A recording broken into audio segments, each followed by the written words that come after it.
एक बार ईश्वर का मुख्य नाम हम श्रद्धा पूर्वक उच्चारण करेंगे।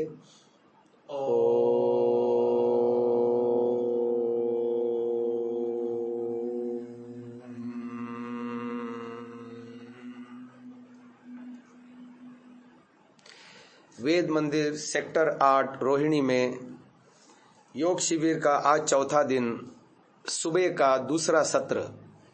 आप सभी महानुभावों का हार्दिक स्वागत है। हमने गत सत्र में ईश्वर स्तुति प्रार्थनोपासना के मंत्रों का विवरण आपको ऊर्जा केंद्रों के आधार पर करने का प्रयास किया। हमने छठे मंत्र तक का व्याख्यान कर लिया। अब क्रम से सातवां मंत्र है। सातवां मंत्र है सनो बंधुर जनिता सविधाता धामानि वेद भुवनानि विश्वा यत्र देवा अमृतम आनशाना तृतीये धामन अध्ययरयन्त। सातवां ऊर्जा चक्र है तालु में अंतिम, और प्राणायाम में उसका बीज मंत्र आता है सत्यम, है ना। ओम भू ओम भुव ओम स्व ओम मा ओम जन ओम तपः ओम सत्यम। और ये सर्वोच्च लेवल है हमारा ऊंचा उठने का, ठीक है। और शरीर का सबसे उत्तम अंग भी मस्तिष्क ही है। देखो सारी ज्ञानेंद्रियां यहीं पर हैं। मस्तिष्क हमारा ब्रेन सबसे उत्तम अंग है। अब यहां पर ये मंत्र आया है, और मंत्र क्या अद्भुत चुना है ऋषिवर देव दयानंद ने। इस मंत्र में दो तीन बातें महत्वपूर्ण हैं। एक बात यह है कि 3 धाम की बात कही गई है, और फिर भुवन की बात कही गई है। भुवन नन अदर देन ये 7 लोक, भूलोक, भुवलोक, स्वरलोक, महालोक, जनलोक, तपलोक, सत्यलोक, है ना, जो प्राणायाम मंत्र में आए हैं। मंत्र में ये बात बताई गई है कि विद्वान लोग निर्द्वंद्व होकर के सुख दुख से रहित ईश्वर में स्वेच्छा पूर्वक विचरते हैं। यानी बात समाधि की आई है। यत्र देवा अमृतम आनशाना, अमृत का भोग करते हैं, ठीक है। और ऋषि दयानंद के शब्द ये हैं, जिस सांसारिक सुख दुख से रहित नित्यानंद युक्त परमात्मा में मोक्ष को प्राप्त होके विद्वान लोग स्वेच्छा पूर्वक विचरते हैं। यही शब्द है ना। अब आप देखिए, हमको ये समझना है कि हमें भी हम भी प्रार्थना करें ईश्वर से कि मेरे भी प्राणों का उत्थान हो जाए, और मैं भी द्युलोक में विचरण करने का जो है ना। देखो हर एक व्यक्ति का स्तर उसके प्राणों के उत्थान के अनुपात में होता है। हम ये हटियोग की कुंडलिनी उंडलिनी नहीं मानते, परंतु ये बात बिल्कुल सत्य है कि जो है व्यक्ति का जीवन स्तर बढ़ता जाता है यदि ये ऊर्जा केंद्र सक्रिय होते हैं तो। ये पक्का है। इस विषय में मेरा तो वैयक्तिक अनुभव है। मैं प्रमाण देता हूं आपको, इस विषय में प्रमाण देता हूं। मैं वर्षों तक संध्या सिखाता आ रहा था, पर वो सारा शाब्दिक था। मेरा अनुभूति का धरातल 0 था। पहली बार मैं 10 दिन मौन करने गया तो मुझे थोड़ा थोड़ा समझ में आने लगा, उसके अंदर की गूढ़ तत्व समझ में आने लगे 10 दिन के मौन से। दूसरी बार मौन करने गया, मेरे को उत्साह बढ़ा मेरा। अरे इतने साल मैंने सिखाया, पर जो चीज मैं समझ नहीं पाया खुद, मौन करने से ये चीजें मेरे को स्पष्ट हुई। अच्छा, फिर दूसरी बार गया मौन करने, 1 साल तुरंत बाद अंतराल में। मेरे को अघमर्षण सूक्त में जो गहन बातें जो मैं बताता हूं, प्राय जो पुस्तकों में नहीं मिलती और मेरे व्याख्यान में आपको मिल जाएंगी, उन बातों का उस मौन में मेरे को ऐसा अस्पष्ट धुंधला धुंधला सा नजर आया। जो आज मैं एकदम स्पष्टता से जो बातें बताता हूं, वो उस समय सेकंड वाले मौन में मुझे धुंधला धुंधला नजर आया। फिर मैंने खोज शुरू की। तीसरी बार जब मौन में गया तो जो धुंधला धुंधला नजर आया था वो, और वो जैसे कहते हैं ना, सुबह के टाइम में 7 बजे तो घना कोहरा था, तो रोड पे चल रहे तो बाजू वाला पेड़ भी पूरा गायब था।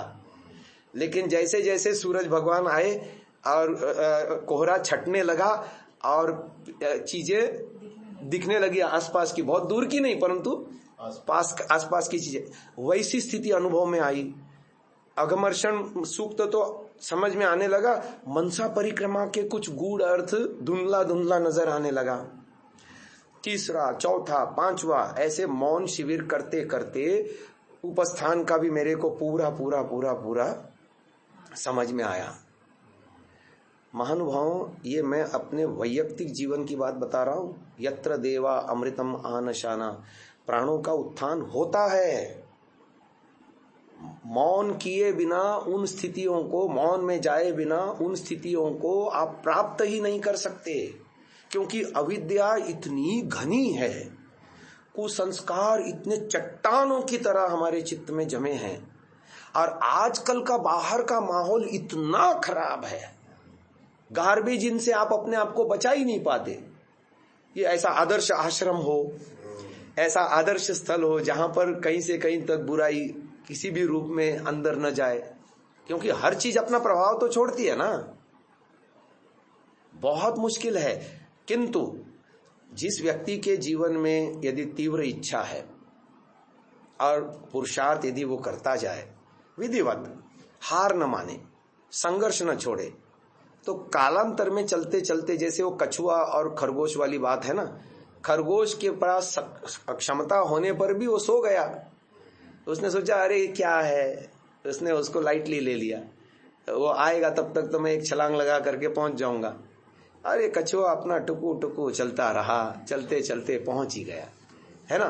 कहने का तात्पर्य ये है कि हम यदि नैरंतर्य पूर्वक, भले हमारे पास संसाधन थोड़े हैं, भले हमारी योग्यता कम है, भले हमारे पास ज्ञान विज्ञान की कमी है, लेकिन हमने चलने का सातत्य यदि नहीं गंवाया, आपके लिए विशेष बता रहा हूं, चलने का सातत्य यदि नहीं गंवाया। कभी कभी क्या होता है, सात्विकता उभरती है और फिर सात्विकता गायब हो जाती है, फिर कभी कभी एक हफ्ता प्रतीक्षा करनी पड़ती है, कभी 3 महीने करनी पड़ती है, कभी सालों भी करनी पड़ सकती है। उसके कई कारण होते हैं। वो विक्षेप जो बताए गए ना, व्याधि, स्त्यान, संशय, प्रमाद, आलस्य, ये पहले 5 विक्षेप जो है ना हावी रहते हैं हमारे ऊपर, और उचित समय पर उचित स्टेप नहीं लिए गए और प्रतिदिन आत्मनिरीक्षण पूर्वक जीने का अभ्यास नहीं बनाया, तो प्रगति असंभव है, प्रगति असंभव है। यहीं पर सब लोग मार खाते हैं। मंत्रों में सारी बातें दी हुई हैं, अपने आप से सवाल पूछो ना, मैं वहां उस धरातल पर कब पहुंचूंगा? सारा रोड मैप तो दिया हुआ है ना, यत्र देवा अमृतम आनशाना, जहां पर सांसारिक सुख दुखों से रहित नित्य आनंद युक्त परमात्मा में मोक्ष को प्राप्त होके, यानी दुखों से मोक्ष को प्राप्त होना माने क्या? सत्यात प्रकाश उठाओ, आपको उत्तर मिल जाएगा। वहां वो प्रश्न उत्तर शैली में बताते हैं। मुक्ति क्या है? बोले छूटना है। किससे छूटना है? दुखों से छूटना है। क्या हम आदिदैविक, आदिभौतिक, आध्यात्मिक तीनों दुखों से आज छूट सकते हैं? अपने आप से एक क्वेश्चन पूछो, हाँ या ना। आप जाओ कहीं भी, 10 दिन खाने पीने का प्रबंध कहीं हो तो बैठे रहो वहां, एकदम से देखो, यम नियमों का भंग हम कब करते हैं? जब संसार में रहते हैं, किसी के साथ इंटरेक्ट करते हैं, मिलते हैं, जुलते हैं, बातचीत होती है वगैरह, वहीं पर यम नियमों का भंग होता है ना। आप एकांत में जाओगे, मौन करोगे तो कहाँ यम नियम का भंग करोगे? चित्त अपने आप शांत हो जाएगा। हाँ, पिछला कचरा है वो अंदर से बाधित करता है, पर कहां तक बाधित करेगा? आप यदि लगे रहे उस कचरे को हटाने के लिए, फिर मौन किया, फिर 4-5 महीने बाद फिर मौन किया, फिर गए, फिर ऐसे थोड़ा थोड़ा मौन। ये मैंने म्यांमार में देखा। 2011 में मेरा सौभाग्य रहा म्यांमार में प्रचार को जाने का। मैंने एक पुस्तक भी छाप के ले गया था। ये अपना जो शिविर लगता है ना, अपने आचार्य ज्ञानेश्वर जी तो पूरा किट देते थे, और किट में कई तरह की छोटी छोटी पुस्तकें, पैम्पलेट आदि देते थे। मुझे वैसा ही शिविर वहां म्यांमार में लगाना था, योग शिविर। तो 1 महीने के लिए गया था मैं। तो मुझे जिस दिन जाना था, जब जाना था मुझे, उसके 6 महीने पहले रोजड़ में जो शिविर लगा था, उस शिविर में वो दैनिक भास्कर के वो हैं जगदीश शर्मा, मैं शाम का भ्रमण करा रहा था, वो वहां से आए और बोले ब्रह्मचारी जी आपको कोई, देखो ईश्वरीय घटनाएं कैसी विचित्र होती है। मैंने कहा ब्रह्मचारी जी आपको कोई बड़ा काम करना हो तो मुझे बताओ। मैंने हाँ मुझे बड़ा काम करना है। बोले क्या करना है? मैंने कहा मैं एक पुस्तक ऐसी छापना चाहता हूँ जो यहाँ शिविर में सिलेबस है, जिसके लिए ये लोग बहुत सारी पुस्तकें देते हैं, क्रियात्मक योग और ईश्वर उपासना और ये वो पैम्पलेट देते हैं, हाँ पत्रक देते हैं, ये देते हैं वो देते हैं। मैंने कहा ये सारा मुझे कंपाइल करके एक पुस्तक बनानी है ताकि मैं म्यांमार में ले जा सकूं। उन्होंने कहा मैं छाप के दूंगा। उन्होंने 5000 पुस्तकें छापी, उसमें से 500 पुस्तकें मेरे को दे दी, क्रियात्मक योग नाम से, जो रोजर से अभी छपी है ना, वो उस समय छपी थी 2011 में, और उसका फाइनेंस उन्होंने किया था। अब मैं म्यांमार में गया तो वहां ये देखा कि गृहस्थ से लोग पार्ट टाइम संन्यास लेकर के मठों में जाते हैं। अपने यहां ये प्रथा नहीं है। यदि आप साधक बनना चाहते हो, हाँ एक व्यक्ति को मैंने देखा, राधा वल्लभ चौधरी, डॉक्टर राधा वल्लभ चौधरी, जिसकी पुस्तकें भी बहुत सारी है, सफलता विज्ञान आदि बहुत सारी पुस्तकें। हाँ वानप्रस्थ नहीं लिया, अभी गृहस्थी है।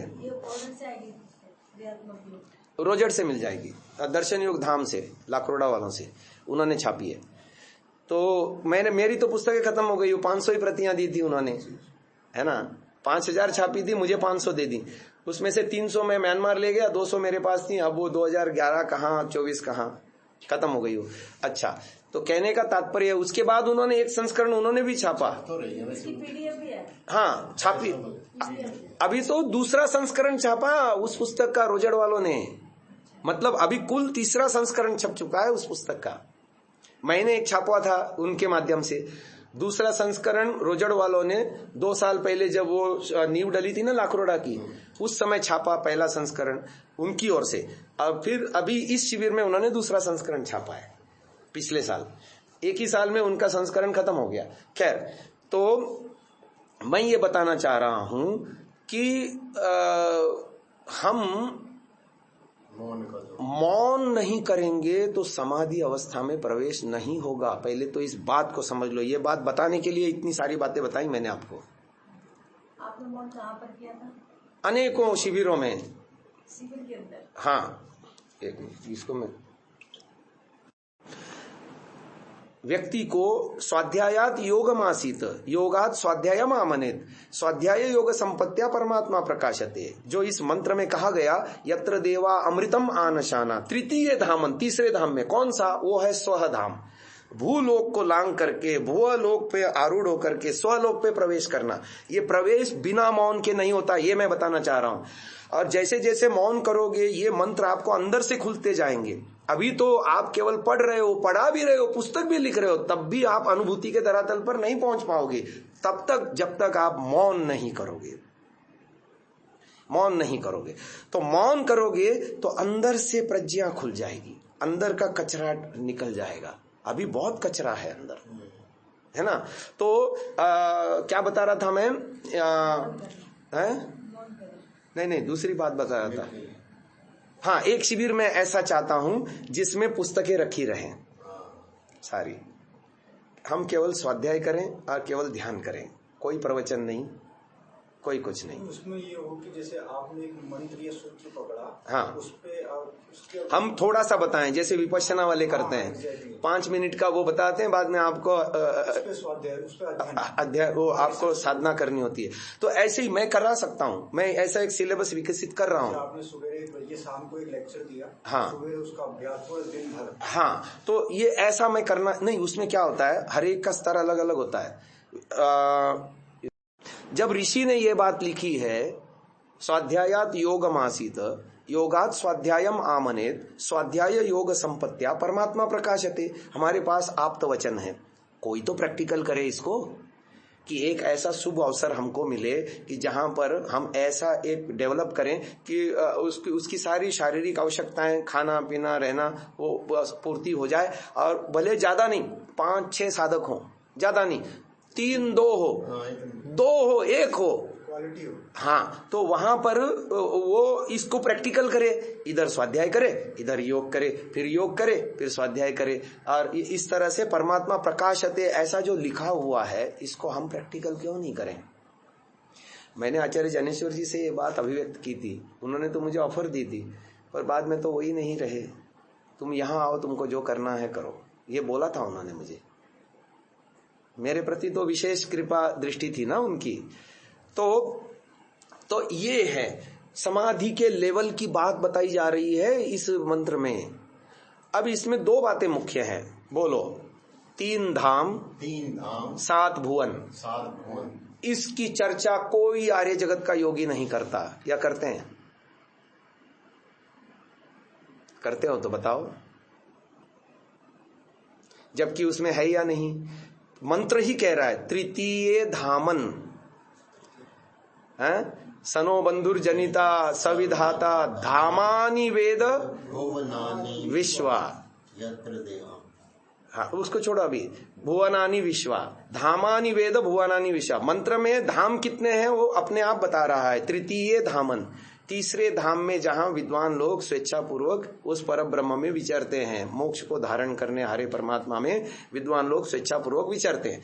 तो धाम का तो स्पष्ट हो गया कि ये भू भुवः स्वः है, स्थूल सूक्ष्म कारण है, और उसकी संगति हमने लगा ली उस मंत्र से। पृथिव्याम अहम उत अंतरिक्षम आरुहम अंतरिक्षात दिवम आरुहम दिहो नाकस्य पृष्ठात् स्वर्ज्योति रगामहम।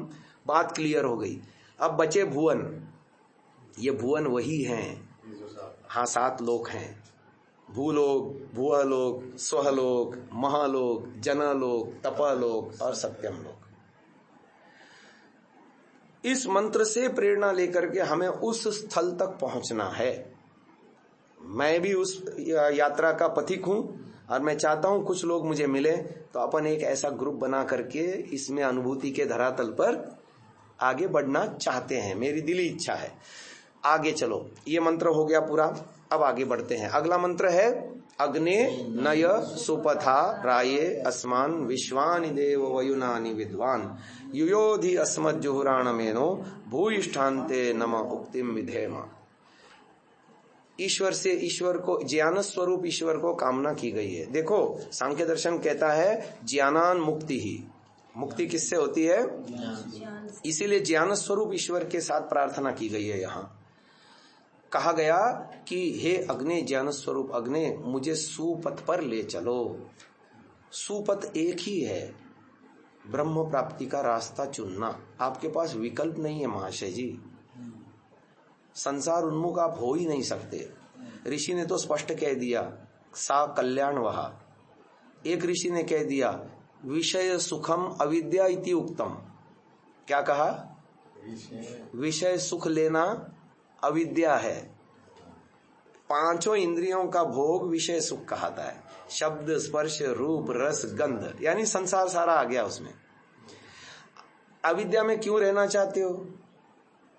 इसलिए यहां ज्ञान स्वरूप ईश्वर की उपासना है। अग्ने नय सुपथा, सुपथ हमें तय करना है। सुपथ वैराग्य का ही हो सकता है, विवेक का ही हो सकता है। स्पष्ट कहा ना ऋषि ने, चित्त नदी नाम उभयतो वाहिनी वहती कल्याणाय वहती पापाय च। एक धारा उसकी कल्याण के लिए बह रही है, दूसरी धारा पाप के लिए बह रही है। अगला वाक्य देखो, ये कहाँ आता है पता है? अभ्यास वैराग्याभ्याम तन्निरोधः, कि चित्त की वृत्तियों का निरोध करना है। तो कैसे होगा? उत्तर दिया कि अभ्यास और वैराग्य के द्वारा होगा। तो इस सूत्र के भाष्य में व्यास जी लिखते हैं कि चित्त रूपी नदी 2 दिशाओं में बहती है। एक दिशा उसकी कल्याण के लिए बहती है, दूसरी दिशा उसकी पाप के लिए बहती है। स्पष्ट शब्द हैं, वहती कल्याणाय वहती पापाय च। फिर लिखते हैं वो या तो कैवल्य प्राग्भरा, ये है अग्ने नय सुपथा।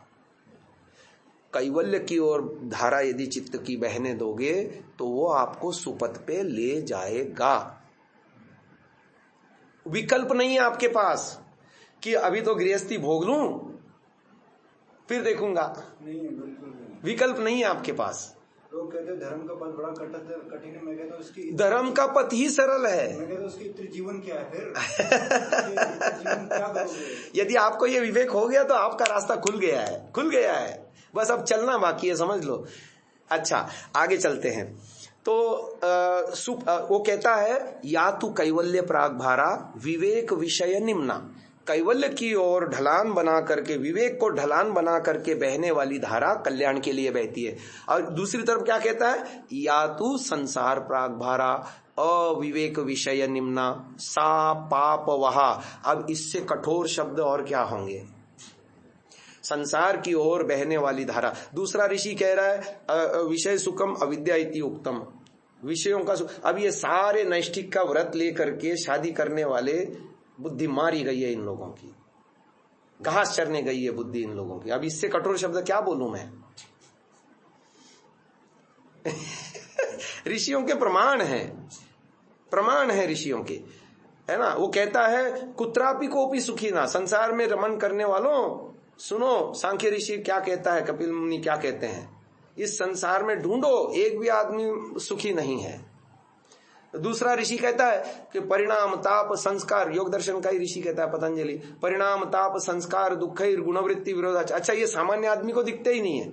इन सामान्यों में वो भी हैं जो योग वेद दर्शन आदि पठित है, वो भी सामान्य ही है, क्योंकि योगाभ्यास नहीं कर रहे ना। योगाभ्यास करेंगे तो खास हो जाएंगे, अभी तो आम ही है वो। भले ही उन्होंने योग दर्शन पढ़ रखा हो, वेद पढ़ रखा हो, डिग्री ले रखी हो, आचार्य नाम से भूषित हो, गुरुकुल के आचार्य हो, प्रचारक हो, लेखक हो, कुछ भी हो, जब तक योगाभ्यास नहीं करेंगे तब तक वो आम ही है ना। अब देखो आगे क्या लिखता है भाष्य, या तू संसार प्राग भारा अविवेक विषय निम्ना सा पाप वहा तत्र।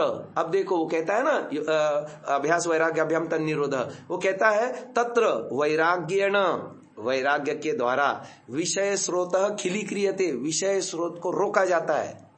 विवेक दर्शन अभ्यासेन, विवेक दर्शन के अभ्यास से विवेक स्रोत उद्घाट्यते इति उभयादीनः, इधर का स्रोत बंद करने इधर का स्रोत खोलने, इति उभयादीनः चित्त वृत्ति निरोध। है ना अद्भुत।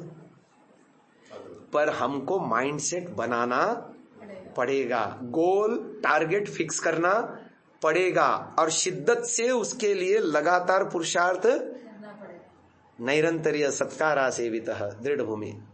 आज जो हमको कठिन लगता है कि यार मैं 1 घंटा बैठ के बिना वृत्ति उठाए बैठ नहीं सकता, जो पहाड़ लगता है ना, ये सब टूट जाएगा, गिर जाएगा।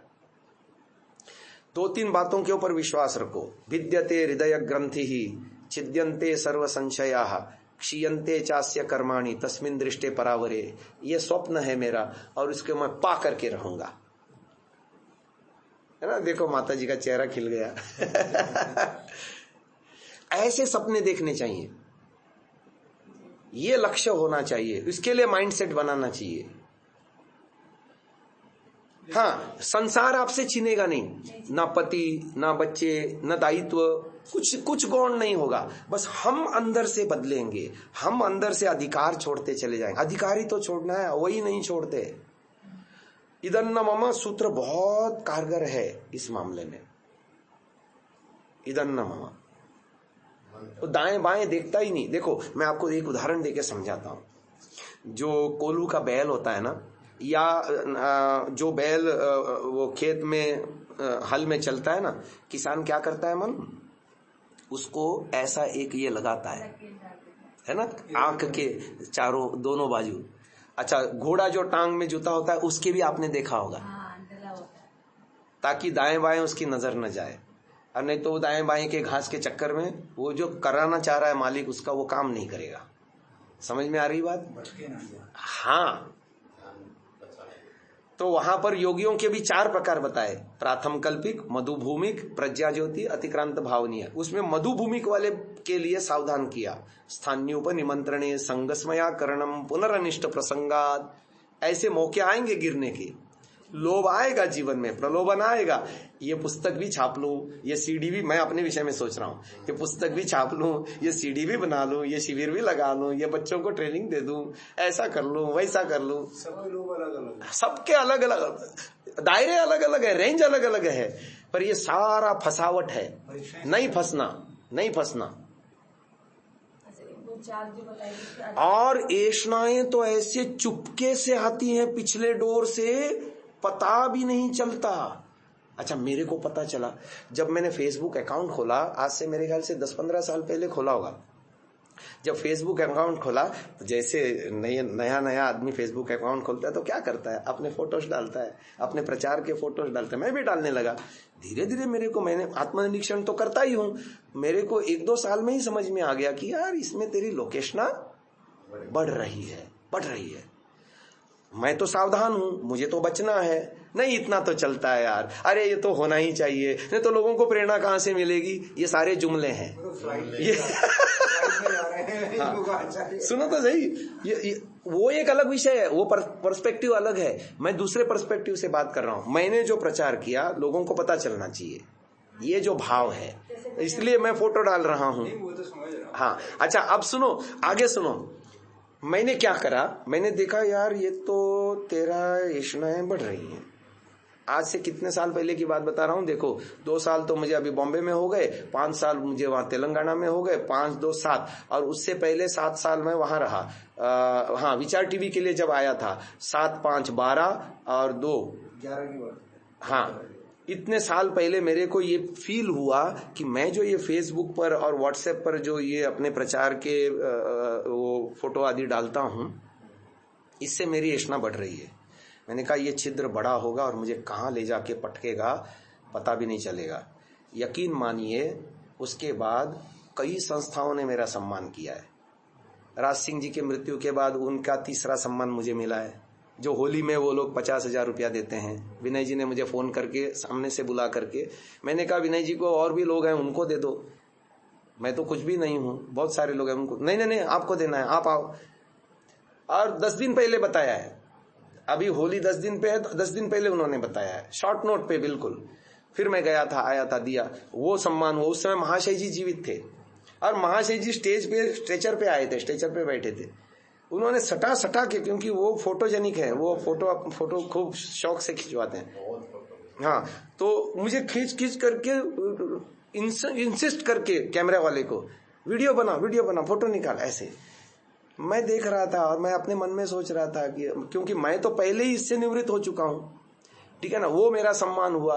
फिर प्रतिनिधि सभा, आर्य प्रतिनिधि सभा मुंबई वालों ने मेरा सम्मान किया, उसके बाद सांता क्रूज वालों ने मेरा सम्मान किया, अभी घाटकोपर वालों ने मेरा सम्मान किया। इस बीच एक बार मेरा परोपकारिणी सभा में भी सम्मान हो चुका है।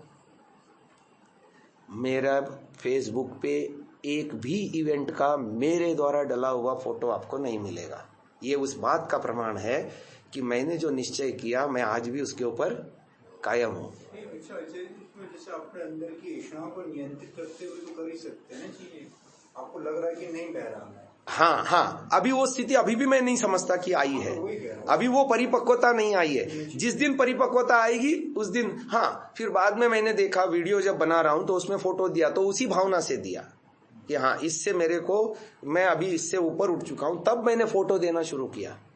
नहीं तो मैंने कभी, मेरी जितनी कैसेटें बनी सालों साल, किसी भी कैसेट पर मैंने अपना फोटो नहीं दिया। जब कैसेट का जमाना था उन दिनों अपने हरियाणा के वो संदीप नाम है शायद शिक्षक का, उसका फोटो दिया जो मेरे जैसा ही दिखता था। लोगों को भ्रांति होती थी कि वो मैं ही हूं, पर वो मैं नहीं था, दूसरे का फोटो मैंने दे रखा। तो कहने का तात्पर्य ये है कि हम ये छिद्र कहाँ से आते हैं और साधना में बाधक बनते हैं हमको। हाँ, तो आएंगे और उनसे लड़ना है। हाँ, और उससे बचना है हमको। ऐष्णाओं का स्वरूप ही नहीं समझ में आता, कैसे चुपके से आती हैं। धनेष्णा, वित्तेष्णा, पुत्रेष्णा, आदमी अपने समर्थक जुटाता है। आर्य समाज में गुटबाजी क्यों हो रही है? पुत्रेष्णा, लोकेष्णा, पुत्रेष्णा मुख्य कारण है, लोकेष्णा और वित्तेष्णा उसके साथ साथ जुड़ जाती है। गुटबाजी का कारण यह है, वो अपना समर्थक जुटाता है, वो अपना समर्थक जुटाता है और लड़ रहे हैं, और आर्य समाज के आंदोलन को ही खराब कर रहे हैं, खत्म कर रहे हैं। अच्छा चलो, तो अग्ने नय सुपथा, हे परमात्मा तू मुझे सुपथ पर ले चल। याद रखो वैराग्य का पथ ही चालू है, ये चालू है। वैराग्य का पथ ही सुपथ है, ब्रह्म उन्मुक्ता ही सुपथ है, विवेक का रास्ता ही सुपथ है, श्रेय मार्ग ही सुपथ है, सतोगुण प्रधानता ही सुपथ है। इसके अलावा सारे कुपथ है। फिर आप ये सोच रहे हो कि नहीं, इससे तो परोपकार हो रहा है, इससे तो शिविर लग रहे हैं, लोगों का कल्याण हो रहा है। काम एक भी नहीं छोड़ा मैंने, ना शिविरों में प्रशिक्षण देना छोड़ा है, ना पुस्तकें छापना छोड़ा है, ना कैसेट बनाना छोड़ा है, पर इसकी आसक्ति से दूर होने के लिए मैं योगाभ्यास साथ साथ में कर रहा हूं। इन कामों को करते हुए उसकी आसक्ति से, उसके श्रेय लेने से बचना। अब योगाभ्यास तो हर प्रतिपल होता है, प्रतिपल होता है, हर क्षण होता है। आत्मनिरीक्षण भी हर क्षण होता है, होना चाहिए। तुरंत अपने आप मान मिल जाता तो चलो एक सेशन में इसका ले लूंगा, बहुत अच्छा है ये विषय। तुरंत मान मिल जाता तो बैठ गया भाई। हाँ, तो ये है अग्नि नय सुपथा राये आसमान। अब ऋषि के शब्द देखो क्या है, गजब है, गजब है। क्या लिखते हैं वो, क्या है उसका, ऋषि दयानंद ने जो अर्थ किया है ना स्तुति प्रार्थना उपासना में, हे सो प्रकाश ज्ञान स्वरूप सब जगत के प्रकाश करने हारे सर्व सुखदाता परमेश्वर, आप जिससे संपूर्ण विद्या युक्त हैं, कृपा करके हमको विज्ञान वैराग्य आदि दो बातें आई, एक है विज्ञान और दूसरा है राज्य, यानी ब्रह्मत्व और क्षत्रत्व। चक्रवर्ती साम्राज्य तक उन्नति की कामना है, परंतु फंसना कहीं नहीं है। यदि राजा जनक भी राजा होते हुए असंप्रज्ञात समाधि प्राप्त कर सकता है, तो मैं क्यों नहीं। राम का नहीं होता, तुरंत तुम छोड़ देते हैं। कैसे छोड़ देते हैं, देखो सबसे बड़ा उदाहरण है। हाँ, और जबकि उनको कोई योगी नहीं कहता, ना योगी मानता, पर वो उनकी मानसिक स्थिति वो उच्च धरातल की थी। स्थित प्रज्ञ, जो गीता में स्थित प्रज्ञ की जो एक संकल्पना कंसेप्ट है, श्री राम में उस समय यौवन अवस्था में, विवाह होने के बाद युवराज पद मिलने वाला है, उस अवस्था में हमको देखने को मिलती है। और ये बड़े बड़े साधकों में नहीं दिखती। एकदम तैयार होके आए हुए हैं, हाँ, मना कर दिया, तुम्हें जंगल अब प्रसन्नता से जा रहे हैं, जबकि लोग मना कर रहे हैं उनको मत जाओ। पिता मना कर रहा है, गिरफ्तार कर लो मुझे। हाँ, पिता मना कर रहा है, हाँ, पिता मना कर रहा है कि कैकेयी को छोड़ के बाकी सारे लोग मना कर रहे हैं, मंत्री मना कर रहे हैं, सहयोगी मना कर रहे हैं, माँ मना कर रही है, दूसरे लोग, भाई मना कर रहा है, सब लोग मना कर रहे हैं। नहीं नहीं नहीं नहीं, मैं तो मर्यादा का पालन करूंगा। क्या उच्च आदर्श है, इतनी तटस्थता।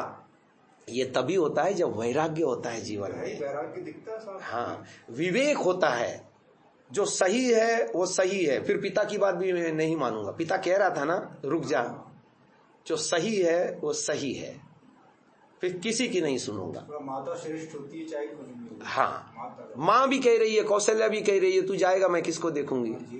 नहीं मानता, नहीं मानता वो। माँ मैं 12 साल बाद आऊंगा, चिंता मत कर मुझे पिता के वचन को पालन करना है। 14 वर्ष। तो कल्पना करो, अब ये जो विवेक बुद्धि है ये मांगी जा रही है इस मंत्र में, अग्ने नय सुपथा, और सारे काम करते हुए राज्य आदि ऐश्वर्यों को भी प्राप्त करेंगे। देखो ऋषि दयानंद ने जब प्रेस खरीदी ना अपनी खुद की, परोपकारिणी सभा बनाई, क्या सोच करके बनाई होगी। उन्होंने अनुभव किया कि मैं इसमें संलिप्त नहीं हूं, तभी उन्होंने किया, वरना तो कितने प्रलोभन आए जीवन में, एक भी प्रलोभनों को उसने वो नहीं किया। पर जब प्रेस लेनी थी, अपने खुद का इन हाउस पब्लिकेशन खोलना था, आश्रम नहीं खोले, कुछ नहीं खोला उन्होंने। गुरुकुल भी जहां देखा, गुरुकुल उन्होंने जगह जगह खोले, कई जगह खोले, पर जब देखा कि ये ठीक से नहीं चल रहे तो उसको डिसमेंटल कर दिया, डिसमेंटल कर दिया अपने जीते जी। वो तो भला हो स्वामी श्रद्धानंद जी का, मुंशी राम का, उनके हृदय में वो स्फुल्लिंग आ गया और उन्होंने गुरुकुलीय पद्धति फिर से पुनर्जीवित कर दी। तो डीएवी की झड़ी लग गई, तो आर्य जगत का शिक्षा क्षेत्र में अपना महात्मा हंसराज जी और अपने लेखराम जी, ये प्रभृति लोगों ने डीएवी के माध्यम से आम जनता तक वैदिक संदेश को बरकरार रखा। वो एक अलग बात है कि वो अब टोटली कमर्शियलाइजेशन हो गया डीएवी का और वो भटक गया रास्ता, पर तब तक काफी कुछ आर्य समाज का प्रचार हो चुका। तो शिक्षा संस्थान हमारे मुख्य रहे हैं वैदिक विचारधारा को फैलाने के लिए। अच्छा चलो, अग्ने नय, अच्छा संपूर्ण प्रज्ञान और उत्तम कर्म, इस पर मैं आपका ध्यान आकर्षित करना चाहता हूं। संपूर्ण प्रज्ञान, सामान्य ज्ञान नहीं।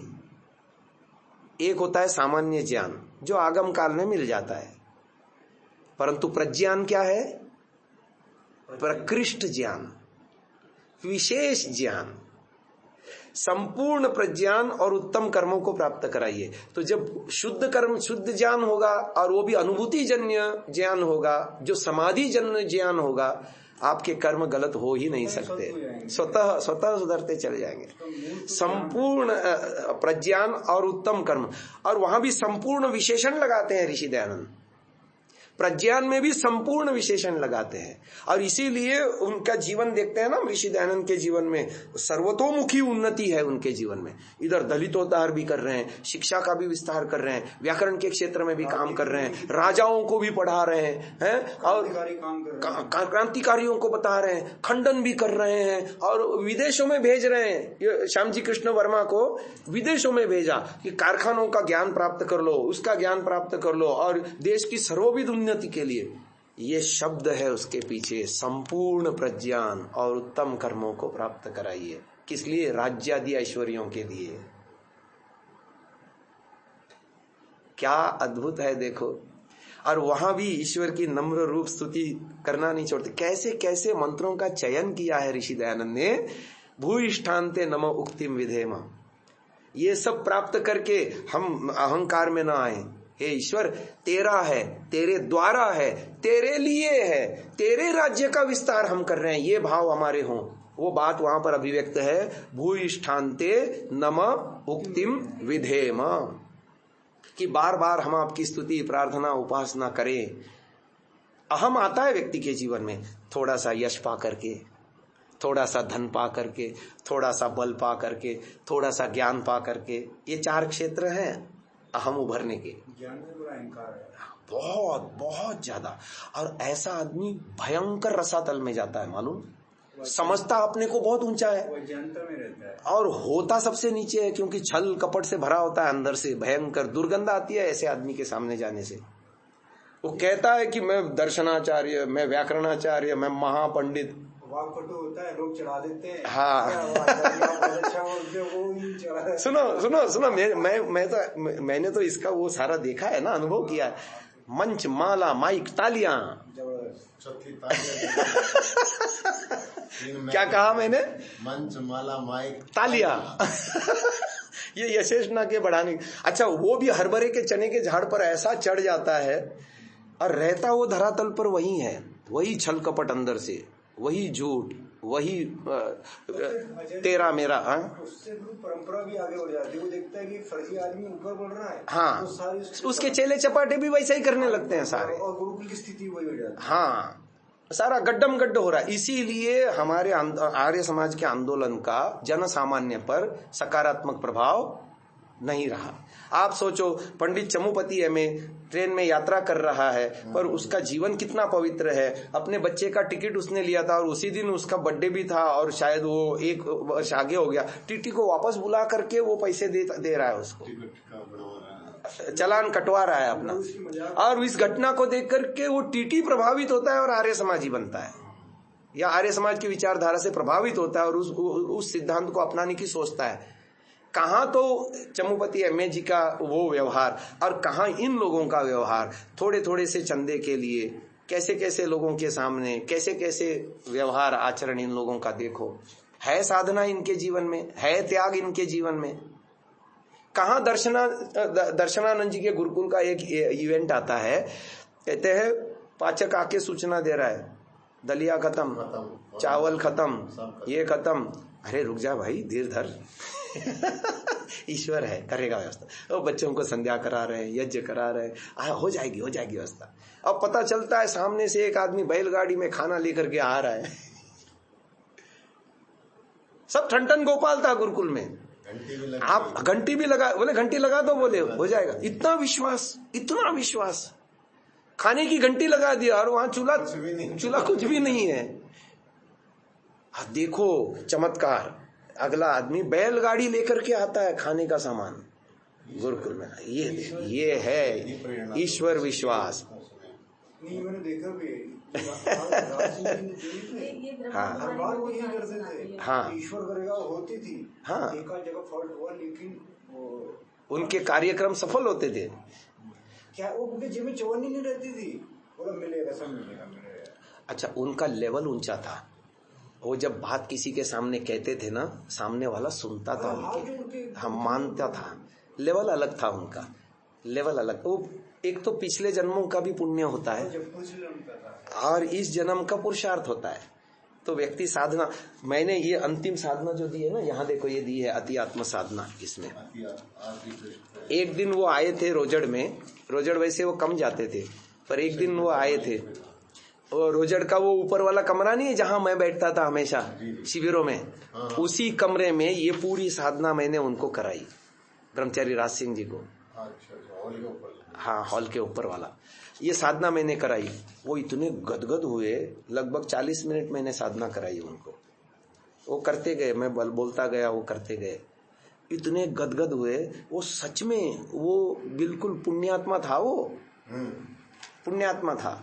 अब देखो ये बहुत उच्च चीज है, सामान्य चीज नहीं है। इससे भी उच्च इसका नंबर लगेगा, आप चाहोगे लगेगा बकायदा। इससे हमारा विवेक का स्तर बनता है, जो ऋषि दयानंद ने लिखा है ना नवम समुल्लास में। इस साधना को करने से विवेक का स्तर बनेगा,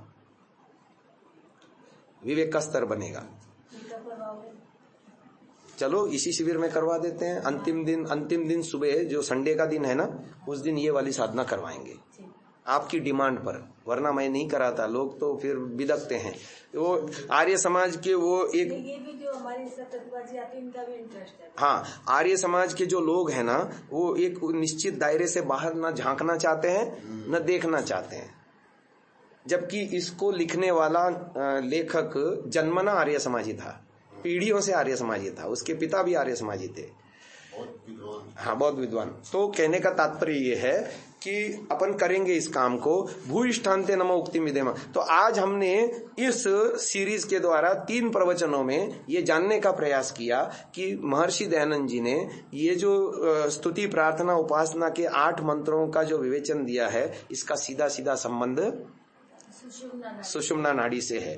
एक एक मंत्र बिल्कुल सटीक बैठता है। और यदि 3 धाम जो भूलोक, भूअलोक और स्वरलोक और 5 कोश, इनका यदि उस ऊर्जा स्थल के साथ संबंध जोड़ करके मंत्र में आए हुए शब्द प्लस ऋषि दयानंद का कृत अर्थ, इनकी संगति लगा करके यदि आप साधनाएं करोगे तो अद्भुत अद्भुत अद्भुत उपलब्धियां होंगी।